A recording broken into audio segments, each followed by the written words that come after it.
கள்ளக்குறிச்சி மாவட்டம் திருக்கோவலூர் அடுத்த கீழையூர் வீரட்டேஸ்வரர் சிவன் ஆலயத்திலிருந்து பேசுகிறோம். நம்ம இங்கே உள்ள அம்மன் சன்னதிக்கு எதிர்ப்புக்கம் உள்ள 16 கால் மண்டபத்தில் நிற்கிறோம்.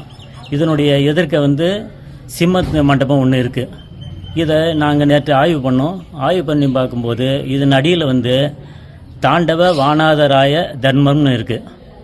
அப்போ நாங்கள் யோசித்தோம், இது வரைக்கும் இந்த சிவன் கோயிலில் மொத்தம் 105 கல்வெட்டு அரசாங்கத்தில் பதிவு பண்ணப்பட்டிருக்கு. முதலாவது சோழனுடைய கல்வெட்டு, பாண்டியர் மற்றும் ராட்டிரகூடர்கள், விஜயநகர பேரரசு போன்ற 5 மன்னருடைய கல்வெட்டு தான் இங்கே இருக்குது. ஆனால் முதலாக ஒரு வானாதராயருடைய கல்வெட்டு நேற்று நாங்கள் கண்டுபிடிச்சிருக்கிறோம், கள்ளக்குறிச்சி வரலாற்று ஆய்வு நடுவத்தின் சார்பாக. இதை பார்க்கும்போது என்னன்னு கேட்டிங்கனாக்கா, இந்த 16 கால் மண்டபம் மிகவும் பிரம்மாண்டமாகவும் நேர்த்தியாகவும் வடிவமைக்கப்பட்டிருக்குது. இந்த கல்வெட்டில் உள்ள சிங்க மண்டபம் சிறிய அளவில் இருந்தாலும் நல்ல வேலைப்பாடுடன் முன்பக்கத்தில் விநாயகர் சிற்பமும் முருகர் சிற்பமும், பின்பகுதியில் அதனுடைய பின்பகுதியில் அந்த துவாரபாலர் சிற்பங்கள் அழகாக வடிவமைக்கப்பட்டது. உள்பக்கத்தில் என்னென்னு பார்த்தீங்கன்னாக்கா ஒரு பெரிய முனிவனுடைய சிற்பம் காணப்படுகிறது.